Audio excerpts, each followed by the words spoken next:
Hello, my name is Kate. I'm from dailytarotgirl.com, and today I'm talking with Cara Gubbins. And Cara is an animal intuitive, a spiritual intuitive, and a pet medium. She holds BA, MA, and PhD degrees in physiology, animal behavior, ecology, conservation, and evolution.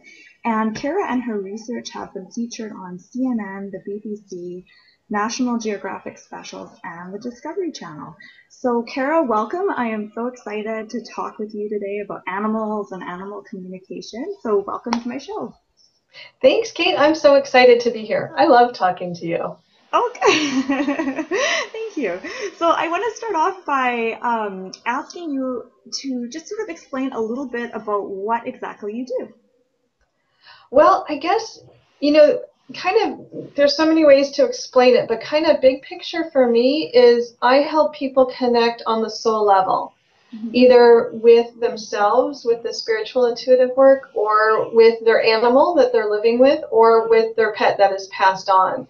And so I feel like what I do is I just facilitate communication between souls. Okay, wonderful. So is there, what kind of animals do you normally work with?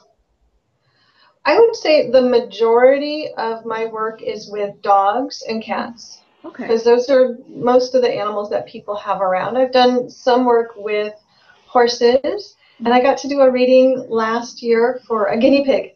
Oh, that's so cool. That's But I've awesome. also talked to goats and chickens and donkeys and all kinds of different animals. Oh, that's wonderful. Have you ever worked with lions or anything really wild? You know what? Well, when I first started doing this work was about, I guess, 4 years ago, and I was in a master's degree program in spiritual psychology, and we had to do what they call your second year project. It's like a master's thesis.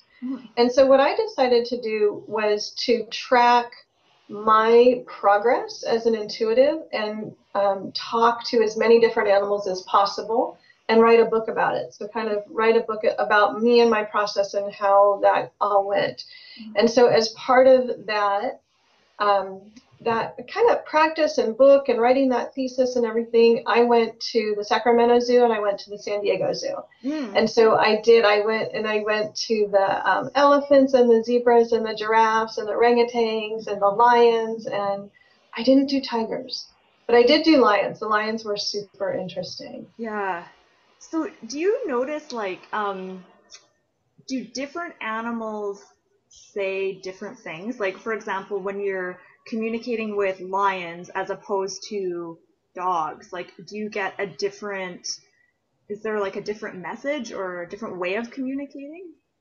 Yeah, it was for me the process of connecting with each individual is so interesting because everybody is an individual and yet there's generalities. So cats seem to have, similar things and dogs seem to have similar things.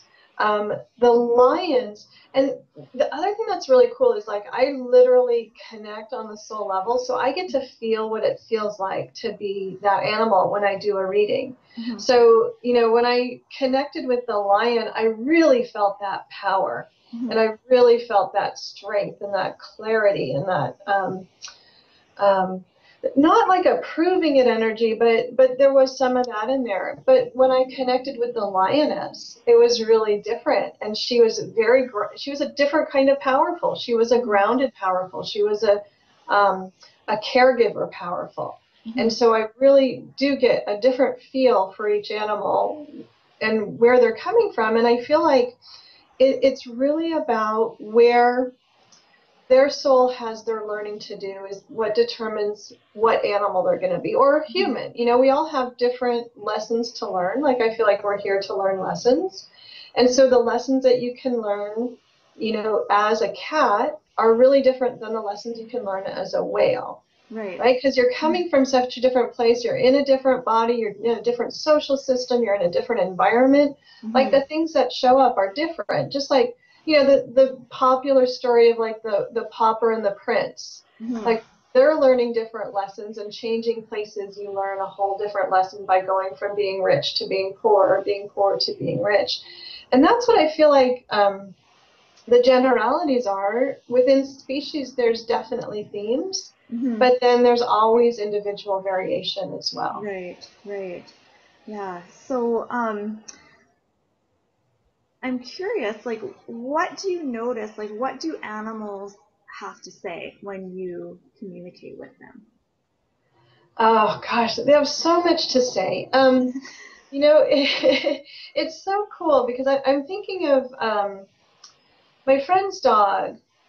So my friend is a man who's married, and his two daughters, one, they're both college age. So one was like senior in high school, one was freshman in college. And they all went out to dinner, and they came home, and their dog couldn't walk up the stairs. And they were just kind of shocked and floored, and it was a Sunday night, and they took the dog to the vet, and it turned out that this dog had really advanced cancer and was actually really in bad shape, and they had no clue because she hadn't shown any signs of it at all. It was just so baffling. And so they ended up putting her to sleep that night because the disease was so advanced, and from where she was, everything was going to go downhill so quickly. She was just right at the end. So they decided to do a peaceful euthanasia for her, and they were all with her, and it was very beautiful. And the next day I did a reading for him, and I communicated with the dog, and the dog had a message for each person in the family that was totally specific and unique. So to my friend, she said, "You have all the answers inside of you. Trust what's in your heart." And, for him, that was like his big problem right at that time.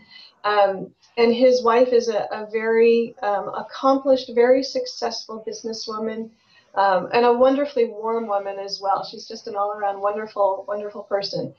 And the dog said, "I'm the dog version of you. I'm overseeing everybody. I'm taking care of everybody. I'm making sure everybody's needs are met."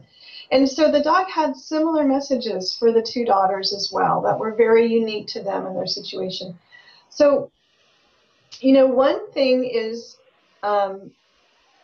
recognizing that animals are in our lives. They're part of our lives. They're integrated. They actually know what's going on. It's kind of like, the introvert at the party that sits in the corner. You think, oh, they're just checked out. But no, they know. They see. They see everything.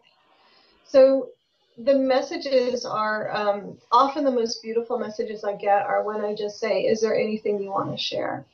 And like that's what I did with this dog. And she shared those individual messages that were so comforting for each of those people.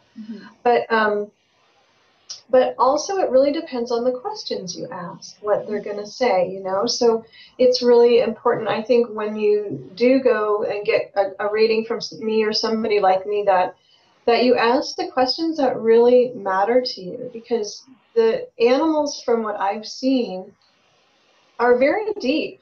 I've rarely met an animal that was superficial, and they really have deep messages to share. So the messages can be anything from, I hate that other cat in the house, which, happens, to, look within, follow your heart. You have all the answers inside of you. And everything in between. And that to me is like the exciting thing about what I do. Is it's a big adventure, because I never know who I'm going to get, what they're going to say, what their message is, what their challenge is, what wisdom they have to pass on. Right. And so I'm curious, can anyone do this? Can anyone communicate with animals? Totally. So I think we're all born intuitive. It's part of our wiring. Like, we wouldn't survive if we didn't have intuition. And I think everybody has an experience of walking into the room and going, "Oh, whoa, what was going on in here before I walked in here?" Like, you just feel it. That's your intuition. Yeah. And we've all had, a dream, or you think of somebody and then they call you on the phone, or all of that is intuition. So we're all hardwired for intuition. And like anything else, the more attention we pay to something, the better we get at it. And intuition and communicating intuitively with animals is exactly the same.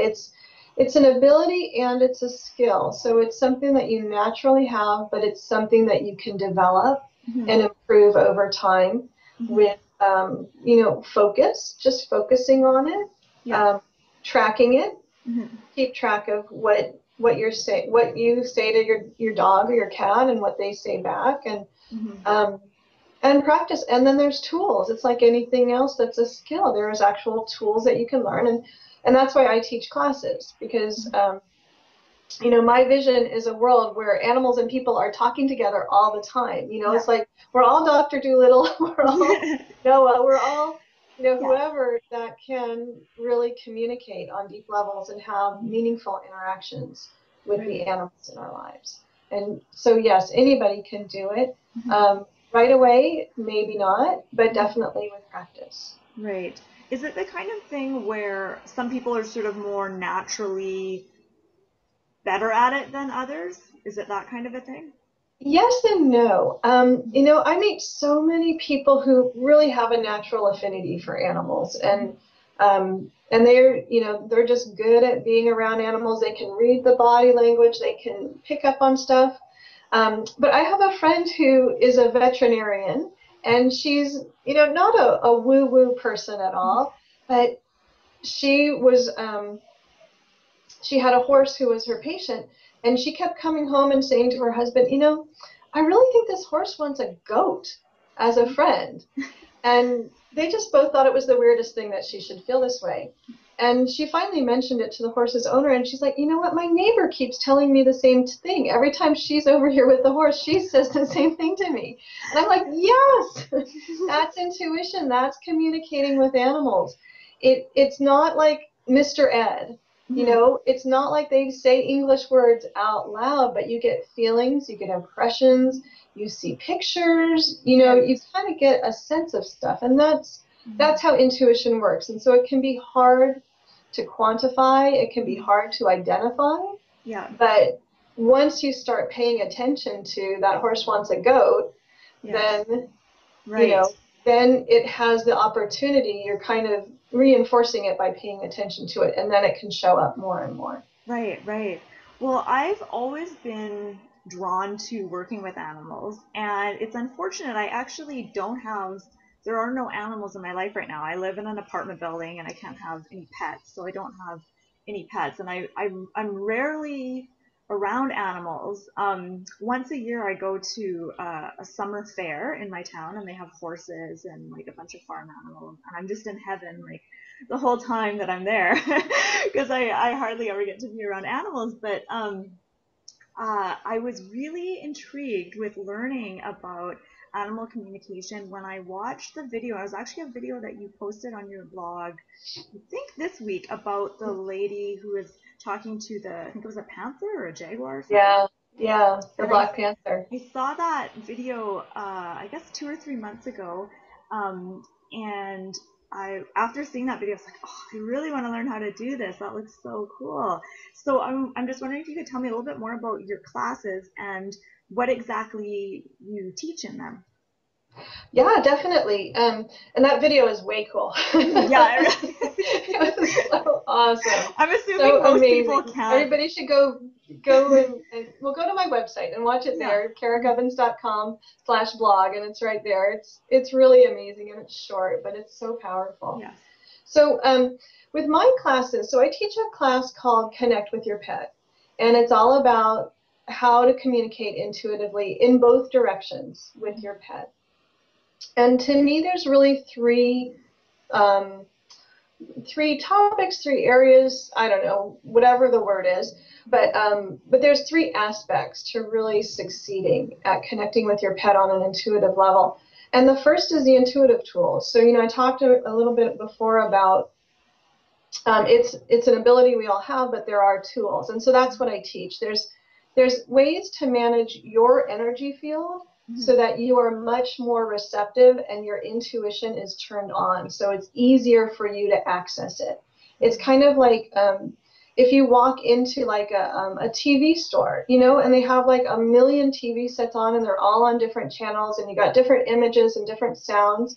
these energy tools are really a way to kind of cut down on the external noise and focus in on the channel where you want to be focused. So to me, that's really the foundation, because our intuition is really within us. It's really paying attention to our signals. So even though we'll be receiving information intuitively from our animals, it's really about making our receptors as good as they can be. Right. So that to me is the foundation, and that's there's 3 key tools that I teach right there on how to do that.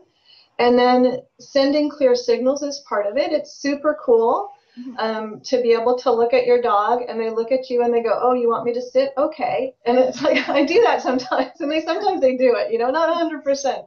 Yeah. But it is really cool to have that ability to really clearly and very practically, none of it is very woo-woo, like, oh, okay, now think about it. But it's very practical the way that I teach it. So there's steps, and we build on each step. So you send really clear signals, and there's some levels of complexity with that. And then the third part, because after you've kind of got the easiest pieces are managing your energy field and sending your signals, and the most challenging part for most people is receiving and trusting what they receive. And that's the third part, which is receiving signals. And so this is all about how intuition works, how you intuitively tune in best, because some of us are more visual, some are more auditory, some may have more physical sensation. So you learn what your strength is intuitively and how to access that the best way, while also learning about all the other ways. And then you start to be able to have some really cool conversations without words with your pet. And it only takes 10 weeks. It's an amazing thing. And I've had the most amazing stories that my students tell me about using these tools, and the difference, the changes in their animals, and the way that it shows up in their lives, so their lives work better. So their house is, more calm, more manageable, less stress, less misunderstanding, less, oh my God, I don't know what to do. What does she want? Well, you just ask her what she wants. Oh, that sounds awesome. As soon as I plan on getting a cat. As soon as I get a house, I'm going to get a cat, and then I'm going to take your course. Yeah, sounds awesome.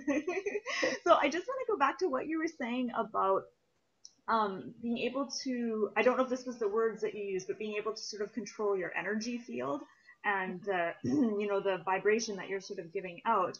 Because I know animals are so intuitive, and they can, pick up on that and sense that. And I think of this when I meet people who have a huge fear of specifically dogs. I know a lot of people who have a fear of dogs, and they're always getting bitten. Like, they're getting bitten when they go out for walks. And I'm thinking, like, I've never been bitten by a dog, and I've never had a fear of dogs. I've never really thought about them in a scary way, and I've never been bitten. And so I'm curious what you have to say about that. Like, is that something that animals pick up on? Like, they smell that fear and that nervousness, and then they kind of react to it? They do. They sense it, I think, intuitively, but there's such amazing receptors of body language. They're very visual. So I'm thinking of dogs in particular. So when we're nervous, we actually move differently than when we're relaxed. And what they a lot of times key into is the jerkiness of our movements, the stiffness of us. So think about when you're stiff, you're frozen, right? You're stiff and frozen. And when you're relaxed, you're like, hey, it's all good. Yeah. And so, not only is the vibe that you're giving off different, but your body language is different. And I think, years ago, like, gosh, maybe even 20 years ago, I was watching a TV show with this very accomplished, I think he might have even been a military dog trainer or something. And he did this amazing demonstration of work with his dog and being relaxed and walking relaxed, and the way the dog reacted. And then he acted like he was nervous, and the dog got nervous around him and started like being nervous and a little aggressive towards him, simply because of the way he moved his body and the mentality of that. And it really struck me. And so, kind of the next question and what you're saying is, what can we do, right? So if we're somebody who's nervous around animals, what do we do to not get bit? Because I've never gotten bit either, but that would be horrible. Like that would be really bad. And I'm petting like these huge pit bulls I see in the park, and I'm like, oh, I love you. Yeah. Well, it's funny because I have a huge fear of wasps.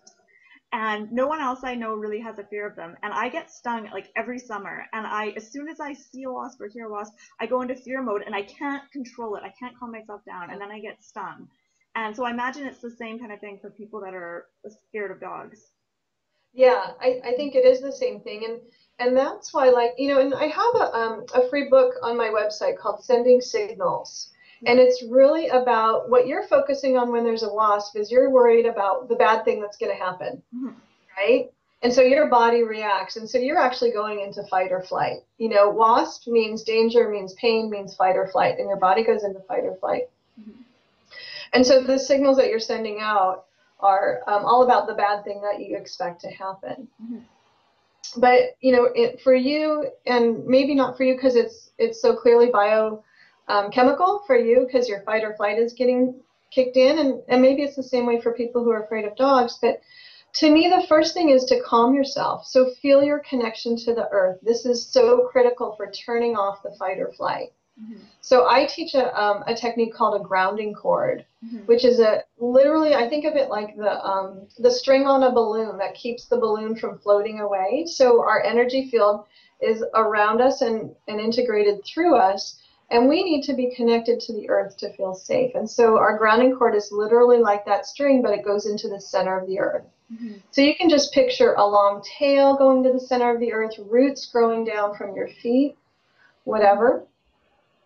And then choose to focus on what you want to happen. And this is why I mentioned sending signals, because this is all about consciously sending signals to your pet about what you want to have happen. And so if you're going up and meeting a dog you haven't met before, or you see a wasp nest or whatever, to me the two steps are ground yourself so you don't go into that fear mode and that fight or flight, and then really consciously focus on what you want to have happen. So if it's the wasps flying away from you, right, would be the best. Like they go totally in the opposite direction. Or the dog sitting and not moving as you walk by, or, the dog walking away. Whatever you want to have happen, focus on that. And not only does that send that intuitive signal out, because the wasps are probably intuitively picking up on what you're saying too, but it also it sets your energy field in the not fight or flight mode. So you're radiating calm and relaxed and safe. And so what shows up around you is calm and relaxed and safe. So you're energetically putting it out there, and you're also intuitively saying, hey, world, I'm going to just walk right by you. Right. That's really useful advice, especially for me. I do a lot of hiking and stuff in the bushes, and there's been a few times where I've come across bears. One time, and I mean, that's totally different seeing an animal in the like a wild animal who's not used to people versus like dogs in parks. It's a different kind of a thing. But I was running, it was last summer, and I was running by myself in the forest. There's a trail by where I live that I go running. I don't run by myself anymore, but I was running by myself this one time, and I was totally not paying attention. I had my headphones in, and I was just in my own little world, and I came around a corner, and there was a bear right there on the path. And it was probably about 30 feet away, so it wasn't like really close, but it was pretty close. Pretty close. When it's a bear, like anything feels really close. And it was interesting. I always thought, like I always had this fear in my mind of what would happen if I saw a bear in the wild. And I always thought that I would go into panic mode and like run the other way, which is what you're not supposed to do. But I thought for sure I would go into fear mode and just be like terrified. But I actually didn't. I think just because I was so surprised and I wasn't expecting it. And so I stopped and I looked at it, and my mind just totally went blank, and I just stood there, and I was totally calm and relaxed just because I was taken off guard, I think. And it looked right at me, and we like looked at each other for about 30 seconds, and then he was like looked totally shocked to see me, and then he just turned and ran off into the bushes. And even after the bear ran away, I didn't have any fear because he ran away, like he was quite scared of me. Mm-hmm. So it was interesting, and I'm glad that that happened because I think it could have been very different had I been afraid and gone into that fear mode. Yeah. So for me, that was a really, like, just what you were saying there about, getting grounded and all that. I didn't, get grounded or anything like that, but I think that's really valuable information. But you were running, which is grounding. Right. It, Yes. it's automatically grounding, and you're automatically in a very relaxed state, Mhm. especially like, maybe not the runner's high necessarily, but that rhythmic motion and all the movement and the physical activity, that's grounding and Right. calming right there. So where you were was grounding and calming. And my guess is that the bear was very calm too, Hmm. and so you guys both kind of picked up on this calm energy from each other and just went, huh, Hmm. okay, I'm out of here. Yes. What's my choice? Yeah, I think I'll leave. This is not ideal at all. So do you have any favorite animals to work with?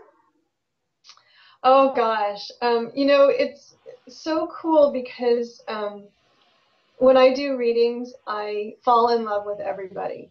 Hmm. I literally fall in love. And so I'm in love with everybody. So they're my favorite. It's like, um, I'm just trying to think of who could possibly be my most favorite. Um, Well, I do you think, ever? a couple of really standout things for me, but I literally do. I fall in love with everybody. And in fact, I pretty much fall in love with every dog. I hike my dogs in this open space park every morning, and I fall in love with every dog that I see there too. It's just kind of the way I am. But um, the first time that I did a reading for a donkey, Mhm. I really seriously fell in love with her. Like Mhm. I was ready to take her home with me, and Mhm. I don't usually get that in love with anybody. And this donkey was so amazing because she lives up in the hills. I live in the foothills in California, and I'm kind of more in the valley, and then the foothills go up, and then she's up in the foothills, and there's a lot of mountain lions around here. Mhm. And so this donkey had just like a week or two before saved one of the goats Mhm. in her yard from an attack by a mountain lion. Wow. And the goat had its ears were all torn up from where the mountain lion had got it with its claws, and it had bit it and everything. And so I asked Poppy the donkey what had happened, and she like showed me the whole thing, and she told me how she screamed and screamed until the people came. It was hysterical. So she was super, super special. Mhm. And then the other one that was super special for me was a few years ago, and this was when I was in my master's program, and I was doing research for my book, and I was just really starting to connect with animals. And I was doing a 5K running training program. And so we Mhm. were doing this run in the park on this paved path that goes around some soccer fields and baseball diamonds, and there's some trees and stuff. And I came around this corner, and one of the coaches was like, go this way, because there was this little snake on the path. So naturally I stopped and I looked at the snake, and I was like, oh, it's so pretty and so awesome. And um, and I just kind of stayed with the snake for a little while. And I said, the snake was kind of turning and moving away from me. And I just said, hi, snake. And, in my mind, sending my signals. And the snake, like, turned and came right at me. And I was like, whoa, that is really cool. Yeah. And I was like, and I knew it couldn't hurt me because it wasn't that big. But it was just really amazing to have this wild animal out there. Snakes. I'm not a snake person at all, and just like, wow, to connect with this snake was really cool. And so the snake kind of slithered off into the grass and went behind this tree. And I just stayed there and watched it, and all these people were running by. And it went behind the tree because I had kind of told it that behind the tree is a little safer. And then it peeked its head out and was watching all the people running by. So it was so cute. It was like literally like, oh, what's going on over there behind the tree? But wow, it's really interesting. So do you ever come across animals that you don't like? Like they're just like total jerks? Like I can think of quite a few cats and dogs that, they're just jerks. Like I have not yet. Gosh, I love that question. And I'm sure it's like people. Like there's just some people you're like, oh, come on, really? Yeah. But I haven't had that experience.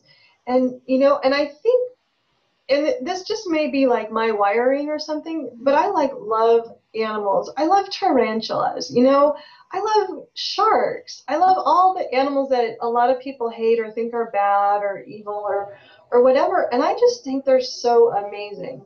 Mhm. So I have never come across anybody who I thought was a jerk, but I have come across animals with attitudes, Right. so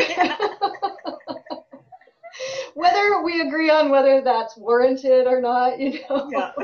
they think so. I'm like, yeah, you're good, but I don't know if you're all that. Yeah. Well, Cara, I've loved talking with you. And I'm just wondering, where can people find you if they want to learn more about you, more about your classes, and if they want to watch that video that we were talking about on your blog? Oh, yeah, great. And I love talking with you too. It's so much fun. So anybody that wants more info can go to, I have two websites. One is caragubbins.com, and that's CARAGUBBINS.com. And if you go there /free, I have two free gifts there. One is an intuitive development package. So if you don't have animals in your life, but you want to prepare or you just want to develop your intuition, you can get that for free. And then I also have that book I mentioned earlier, Sending Signals, 5 Steps to a More Intuitive Relationship with Your Pet. And you can get that there for free. And check out that really amazing video on the blog. It's on that website. And then I also have a website called aspiritualtale.com. And it's also, everything is on both. I'm kind of integrating my work with animals and people and bringing it all together into the one website. It's a little bit whatever right now, but it's all good. Well, I will put the link to your website and your free gift in my about section of this video. So if you're watching on YouTube, all that information is going to be in the about section below. And if you're watching this on my blog, then I'm going to put the link just below the video on my blog. Awesome. Thanks, So Kate. once again, thank you so much, Cara. It's been wonderful talking with you, and I've actually learned a lot about animal communication, and I can't wait to get a pet and start trying this stuff out, right? Definitely, definitely. And you can just try it out on the squirrels and the bears and whoever you meet when you're running. Yeah, I will do that. Actually, I have a lot of squirrels where I live. There's a lot of black squirrels in the trees out by my apartment. So and deer. There's a lot of deer where I live. So I will test it out on the deer and the squirrels. Awesome.